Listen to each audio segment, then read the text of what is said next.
Pertama-tama terima kasih kepada Tuhan Yesus Kristus sebagai kepala gereja, lewat Bapak Gembala dan Ibu. Itu saya mau jujur saudara, saya ketemu Bapak Gembala dan Ibu yang terus terang bagi saya pertama kali itu kesannya ramah saudara, ramah sekali, bukan ramah saja, ramah sekali saudara, ya kan, ramah memang. Dari semua hamba Tuhan yang saya pernah bertemu ya saudara, rasanya kayaknya belum pernah melihat beliau marah ya saudara. Saya membayangkan muka paling kalau marah kayaknya nggak bisa terbayang gitu saudara. Puji Tuhan yang semua untuk Tuhan ya saudara.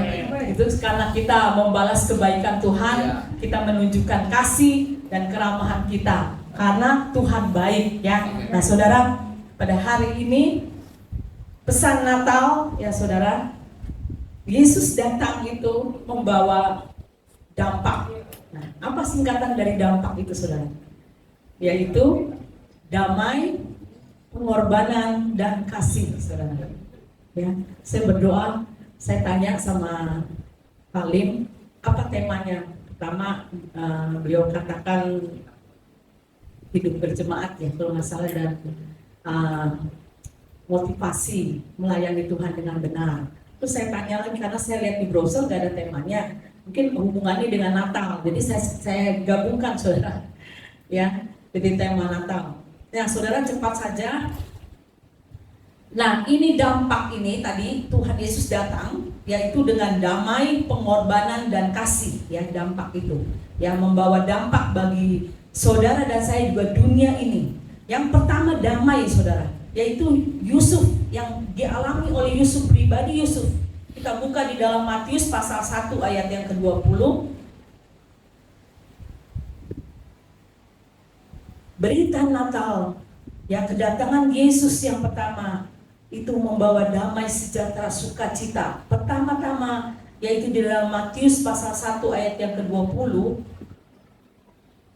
Saya bacakan firman Tuhan, tetapi ketika ia mempertimbangkan maksud itu, malaikat Tuhan nampak kepadanya dalam mimpi dan berkata, Yusuf anak Daud, janganlah engkau takut mengambil Maria sebagai istrimu, sebab anak yang di dalam kandungannya adalah dari Roh Kudus.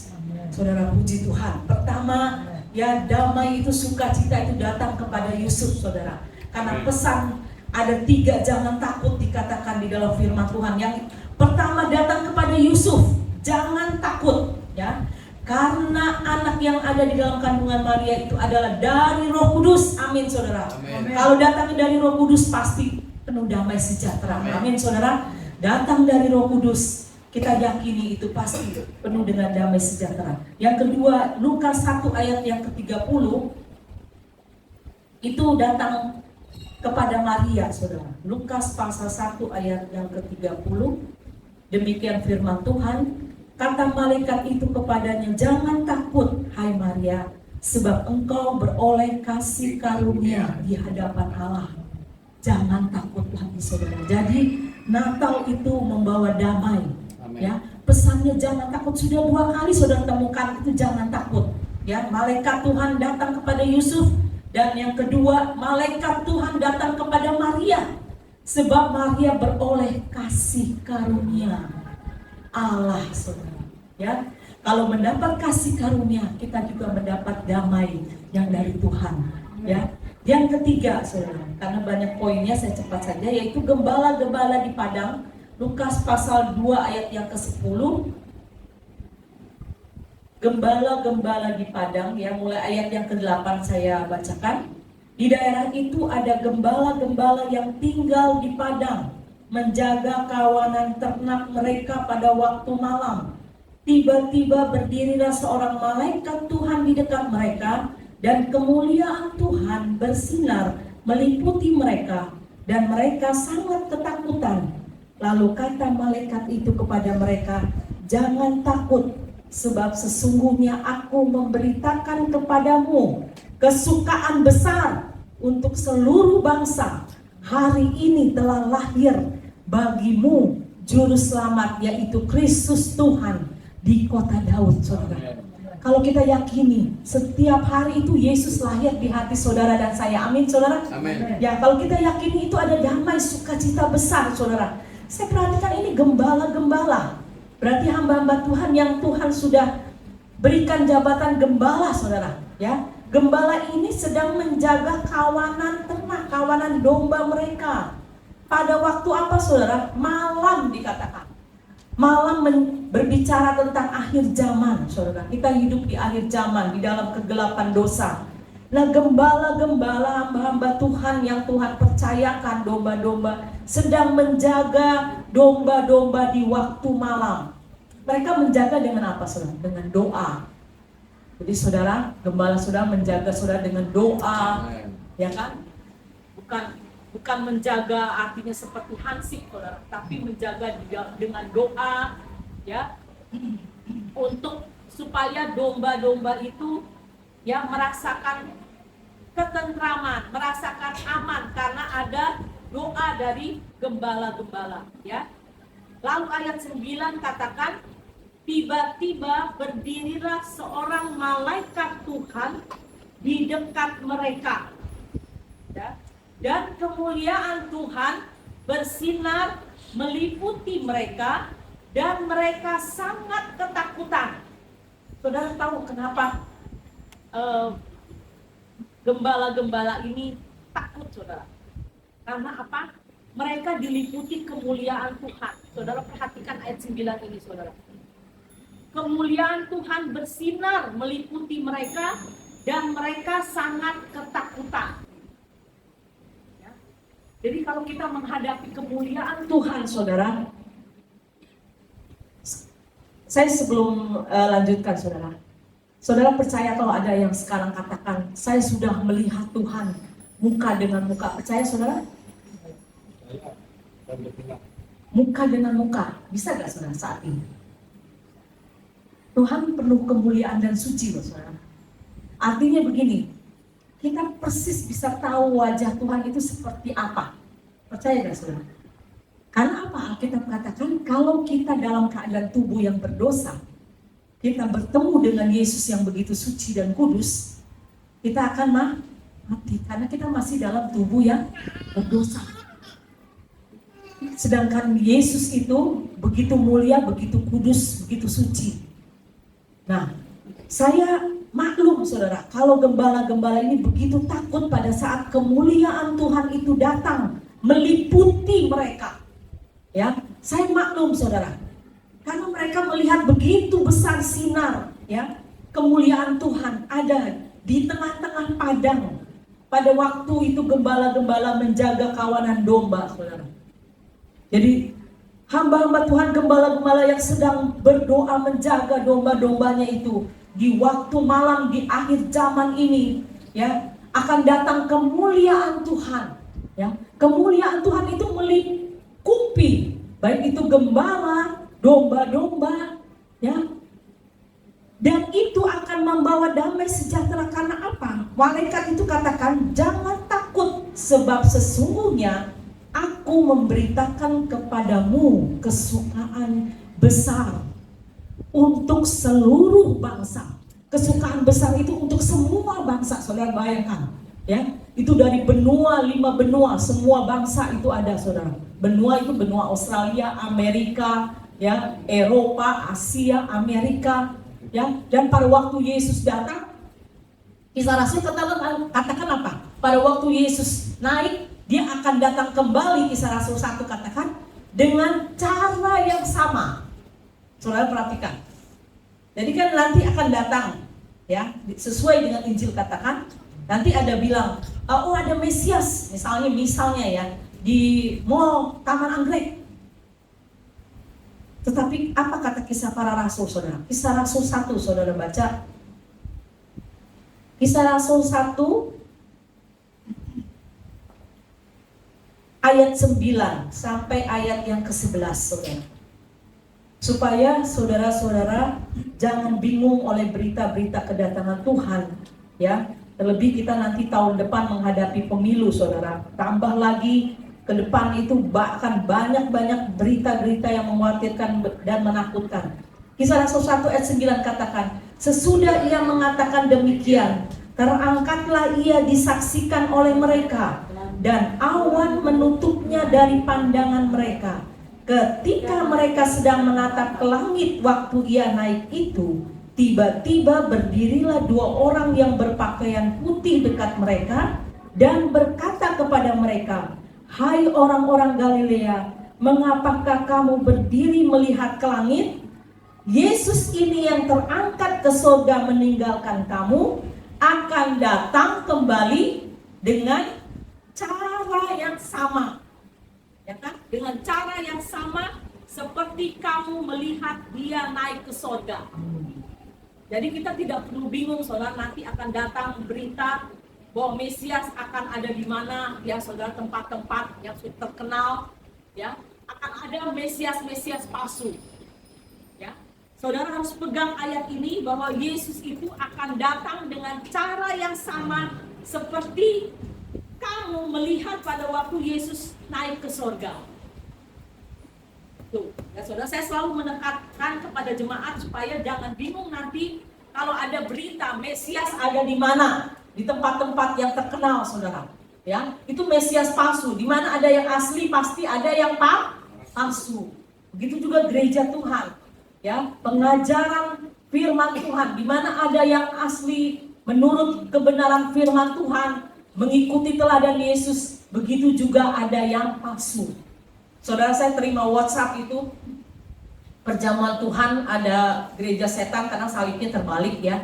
Orang itu bertanya, "Bu, itu katanya itu benar, saya lihat salibnya terbalik." "Benar," katanya. Saya bilang, "Benar, memang kalau gereja setan salib terbalik, ya kan?"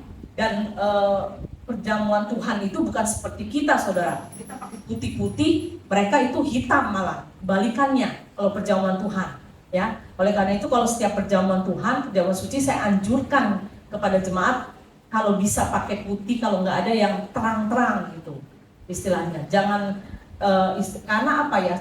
Kita menerima tubuh dan darah Yesus yang suci, ya. Jadi sebaiknya seperti itu, ya. Saya anjurkan begitu. Jadi ini, saudara, ya, cepat saja tadi gembala-gembala di padang ini dan domba-domba mereka menerima kabar kesukaan yang besar, damai sejahtera, ya, bagi mereka karena memang Yesus datang membawa damai, saudara. Amin, ya. Lalu yang keempat, saudara, Lukas 2 ayat 25 sampai 29, saya cepat saja. Lukas pasal 4 ayat 25 sampai 29.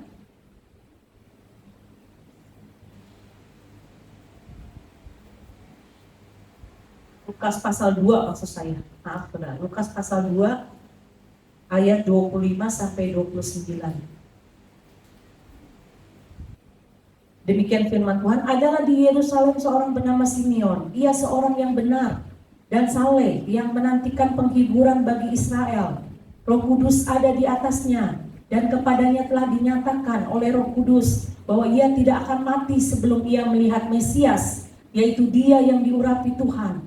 Ia datang ke bait Allah oleh Roh Kudus. Ketika Yesus anak itu dibawa masuk oleh orang tuanya untuk melakukan kepadanya apa yang ditentukan hukum Taurat, ia menyambut anak itu dan menatangnya sambil memuji Allah, katanya, "Sekarang Tuhan, biarkanlah hambamu ini pergi dalam damai sejahtera sesuai dengan firman-Mu." Nah, saudara, ada lagi seorang tokoh Alkitab, Simeon, saudara. Ya, Simeon katakan, "Sekarang Tuhan, biarlah hamba ini boleh pergi di dalam damai sejahtera." Karena apa? Karena dia sudah melihat, bahkan saudara lihat di sini, ya, dia menyambut anak itu, yaitu Yesus, menatang, ya, membopong itu Yesus sambil memuji Allah, ya. Dia katakan dia mau pergi dalam damai sejahtera. Sekarang Tuhan, biarkanlah, ya, hambamu ini pergi di dalam damai sejahtera. Nah, itu kedatangan Yesus, saudara, membawa dampak, yaitu damai sejahtera, pengorbanan dan kasih, yang sudah menerima berita, ya, kabar damai sejahtera itu, yaitu Yusuf, Maria, gembala-gembala di padang, ya, dan Simeon. Lalu yang pengorbanan, saudara. Poin yang B, pengorbanan, yaitu orang-orang Majus, ya. Matius 2 ayat 11. Matius pasal 2 ayat yang ke-11. Demikian firman Tuhan, maka masuklah mereka ke dalam rumah itu dan melihat anak itu bersama Maria ibunya, lalu sujud menyembah dia. Mereka pun membuka tempat harta bendanya dan mempersembahkan persembahan kepadanya, yaitu emas, kemenyan, dan mur. Saudara, ini pengorbanan, ya. Identik selalu kelahiran Yesus itu, ya. Orang-orang Majus ini membawa harta benda mereka. Nah, bagaimana dengan jemaat Tuhan, saudara? Tadi, ya, damai, ya, damai. Kalau saya mau aplikasikan kepada jemaat Tuhan, kepada pelayan-pelayan hamba-hamba Tuhan, ya, kita perlu membawa damai, pesan damai, ya, kepada sesama, ya, rekan anak-anak Tuhan, ya, sesama anggota jemaat, pelayan-pelayan hamba-hamba Tuhan, juga kepada hamba-hamba Tuhan, ya. Saya sungguh-sungguh ingin menghindari, saudara, yang namanya gosip di antara hamba-hamba Tuhan pun, ya. Benar, saudara, dari hati saya, ya. Saya berusaha untuk kalau misalnya ada, ya, mungkin membicarakan sedikit, ya, tentang hamba Tuhan, saya berusaha mengelak, saudara. Saya berusaha untuk, ya, ada saja alasan.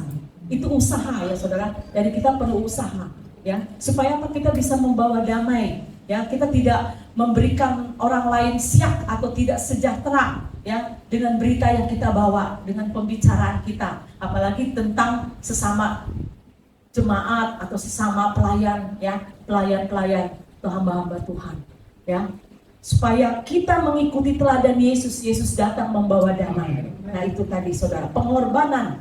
Nah, kedatangan Yesus pertama, kelahiran Yesus selalu identik dengan pengorbanan, ya. Baik dia datang disalib, ya, dari lahir, mati, bangkit, ya, saudara. Nah, orang-orang Majus ini datang membawa semua harta benda dipersembahkan. Bagaimana dengan saudara dan saya, ya? Natal itu biasa memang pengorbanan, saudara. Kemarin Natal, terus terang, saudara,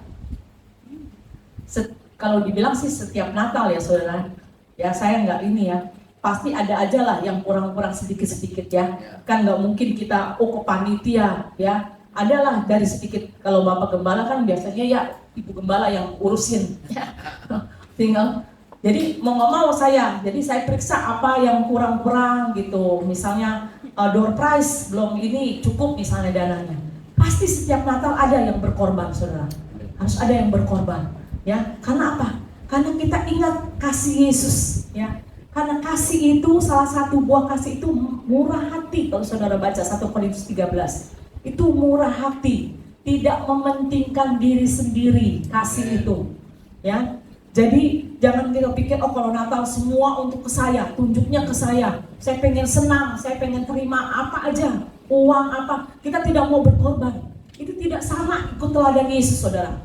Kalau kita ingin sama seperti Yesus, ada lagu pujian, ku mau sepertimu Yesus. Ada yang tanya, ku mau sepertimu Yesus, kan Lucifer pengen seperti Yesus, ingin seperti Allah, Lucifer, ya, tapi dia dicampakkan. Yang ingin samanya seperti apa, saudara? Karakter, sifatnya, ya kan? Ku mau sepertimu Yesus, disempurnakan. Sekarang ini sifat karakternya kita ingin disempurnakan, tapi lama-lama nanti pada waktu kedatangan Yesus kita diubah dalam sekejap mata. Korintus katakan, ya, pada waktu bunyi sangkakala. Nah, itu kita diubah dalam tubuh kemuliaan, saudara. Jadi sekarang ini kita ingin sama karakter sifat Yesus itu apa? Membawa damai, berkorban, ada kasih, ya. Kasih itu pasti identik murah hati, tidak mementingkan diri sendiri, ya. Selalu mempunyai pengharapan, tidak pernah putus-putusnya, saudara, baca kasih itu. Coba kita buka saja, saudara, kasih, ya, 1 Korintus 13, saudara.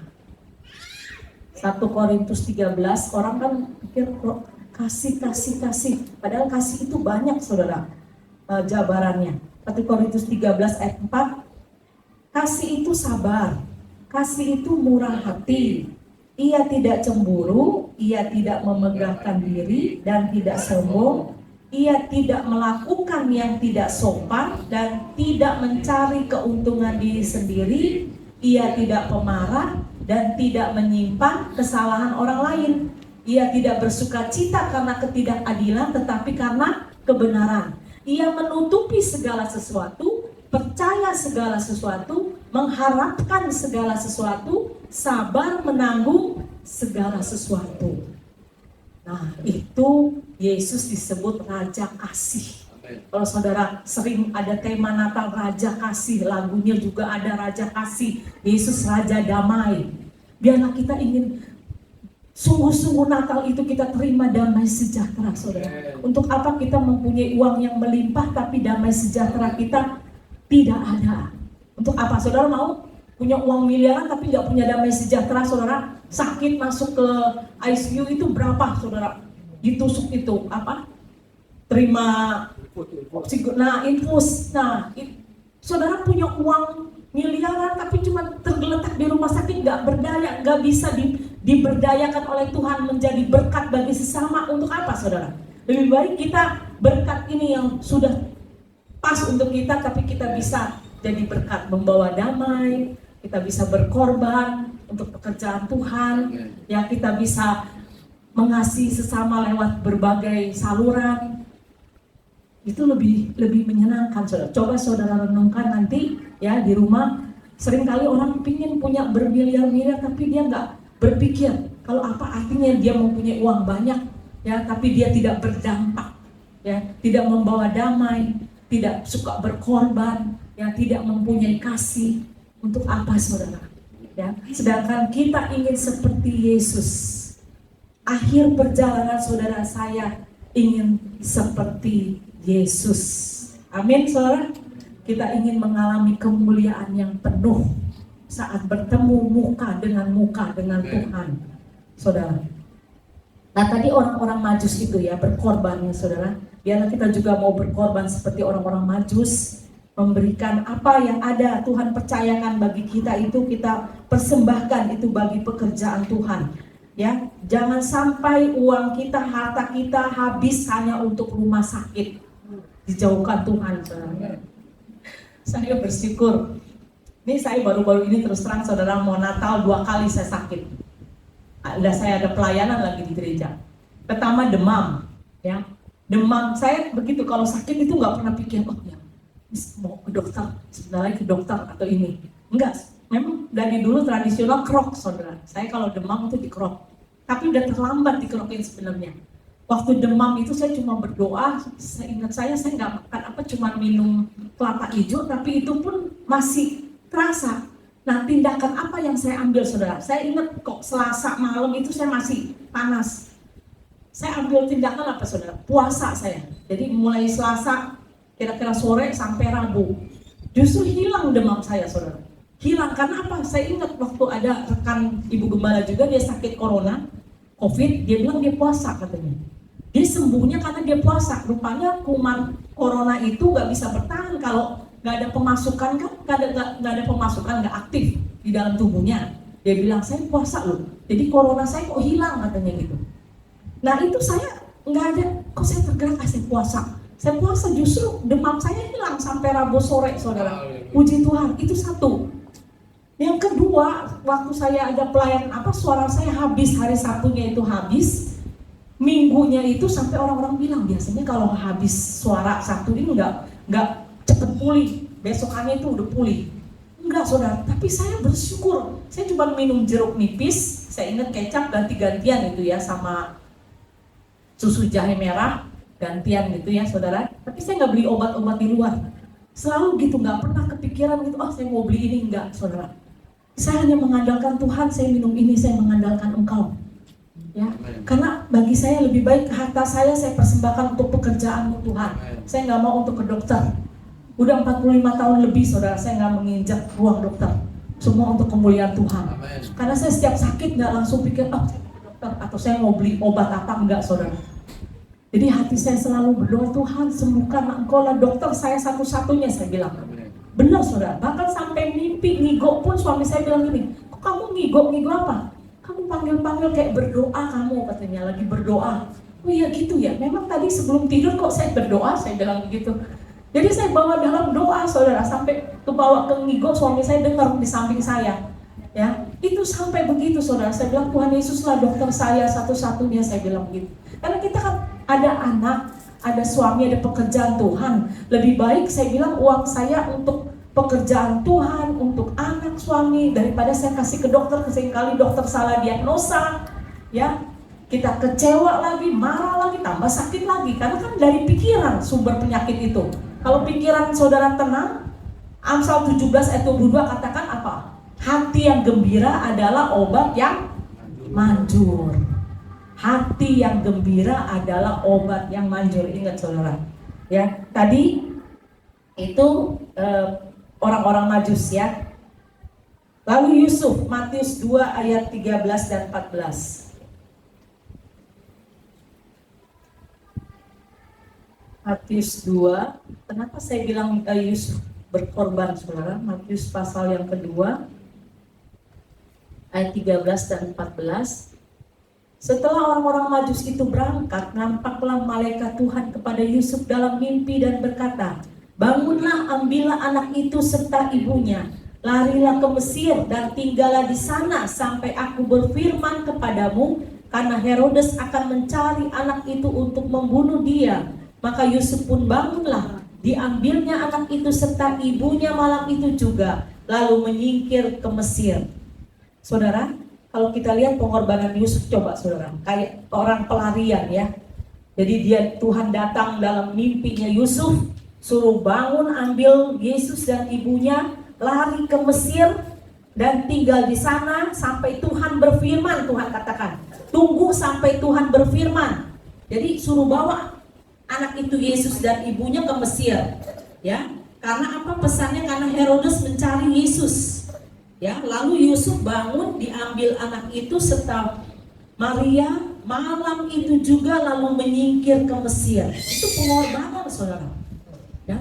Karena Yusuf harus berkorban jadi pelarian saudara, ya. Tapi dia mau melakukan karena ada pesan dari malaikat Tuhan bahwa akan datang juru selamat yang membawa damai. Saudara, oleh karena itu Natal itu jangan, pesan Natal itu jangan saudara abaikan saudara. Yang ketiga, kasih saudara. Saudara kan hafal Yohanes 3 ayat 16 ya. Karena begitu besar kasih Allah akan dunia ini sehingga dikaruniakannya anaknya yang tunggal, supaya barang siapa yang percaya kepadanya tidak binasa melainkan beroleh hidup yang kekal. Ya, percaya. Nah, tapi percaya itu iman kepada Yesus dikatakan itu adalah anugerah, Efesus 2 ayat 8. Bukan hasil perbuatan kita, ya, tapi karena anugerah Allah, ya. Semua karena anugerah Allah. Kita bisa merayakan Natal, anugerah Allah. Merayakan Natal dengan keluarga, anugerah Allah, ya. Karena Yesus sudah datang lebih dahulu membawa dampak damai, pengorbanan dan kasih-Nya. Itu adalah anugerah Tuhan saudara.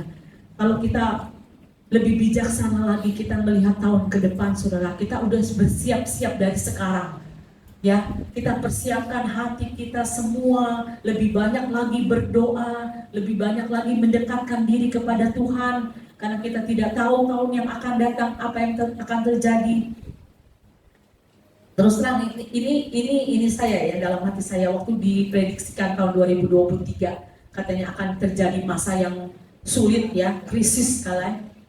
Saya cuma ambil gini, kan kalau nggak salah ingat 2023 minggu itu jatuhnya tanggal 1 ya, kalau saya nggak salah ingat ya. Persis 2023 1 Januari jatuhnya minggu. Dalam hati saya nggak mungkin krisis, karena jatuhnya hari Minggu, yaitu Yesus bangkit. Menurut kalender orang Yahudi kan hari pertama minggu itu kan yaitu hari Minggu kalau menurut kalender Yahudi. Jadi dalam hati saya ini, saya nggak cerita siapa-siapa, baru cerita di sini saudara. Saya dalam hati saya nggak akan terjadi resesi tahun 2023 karena tanggal 1 jatuhnya Minggu, hari Sabatnya orang Kristen, di mana orang Kristen berbakti kepada Tuhan, di mana Yesus bangkit. Ini hati saya saudara. Benar, itu saya imani dan ternyata benar saudara. Saya melewati tahun 2023 juga saudara, belum terjadi resesi atau krisis, saudara. Tapi kalau tahun 2024, saya nggak tahu, saudara. Karena tanggal 1 jatuh di Senin. Itu kan kita hubungan kita sama Tuhan ya, saudara. Kadang-kadang kita dalam doa, Tuhan kasih tahu hal-hal yang mungkin kalau disampaikan ke manusia, kok aneh. Tapi kalau kita banyak berdoa, kita dekat ya, saudara. Itu isi hati saya, kita banyak puasa berdoa, nanti ada yang Tuhan kasih tahu sama kita. Gitu. Ini isi hati saya, saudara. Waktu kemarin itu saya yakin sekali nggak akan ada resesi tahun 2023, dan ternyata benar, saudara. Jadilah sesuai dengan iman kita, saudara. Firman Tuhan katakan, biarlah kasih yang poin ketiga ini, saudara. Kita mau seperti Yesus ya, mengasihi ya tanpa pamrih. Memang sulit, saudara. Tapi Roh Kudus yang akan membantu saudara dan saya. Ya, saudara, Roh Kudus yang akan memberikan kemampuan, kekuatan ya, saudara. Untuk kita dapat melewati tahun ini, memasuki tahun depan ya, dengan membawa damai, pengorbanan dan kasih sama seperti Yesus yang sudah membawa damai, pengorbanan dan kasih ya. Ingat itu berita Natal, saudara. Pegang firman Tuhan dan jangan lepaskan. Pakai itu firman Tuhan sebagai senjata melawan tipu muslihat dari si iblis. Karena firman Tuhan bagaikan pedang bermata dua. Dia ke sana juga ke saya juga, saudara. Firman Tuhan bagaikan pedang bermata dua. Ya, oleh karena itu saudara jangan takut oleh berita-berita apapun yang akan datang. Kalau saudara dekat dengan Tuhan, saudara mengikut teladan Yesus ya, ikut teladan Yesus karena dia adalah teladan yang sempurna, saudara. Kalau kita mengikuti teladan mungkin hamba-hamba Tuhan besar ya, sekarang ini kan banyak ya yang sekarang justru ada, saya dengar ya, saya nggak sebut namanya ya, saudara, karena dia ajarannya sudah sedikit menyimpang. Jadi jemaat, ada yang jemaat yang punya danamon, katanya saya dengar keluar ya. Jadi kalau kita mengandalkan satu pendeta besar, saudara akan kecewa. Mengandalkan Yesus, saudara, amin. Ya, hanya Tuhan Yesus yang perlu saudara dan saya andalkan di dalam hidup ini, sehingga kita mempunyai damai sejahtera yang bagaikan sungai yang tidak pernah kering. Dan kita juga mengalami pengorbanan kasih Yesus yang terus-menerus dalam kehidupan saudara dan saya, sehingga kita berdampak juga bagi gereja khususnya, ya, keluarga dan masyarakat sekelilingnya. Amin. Ya, demikian firman Tuhan. Kurang lebih sampai jam 3 Pak Lim katakan ya.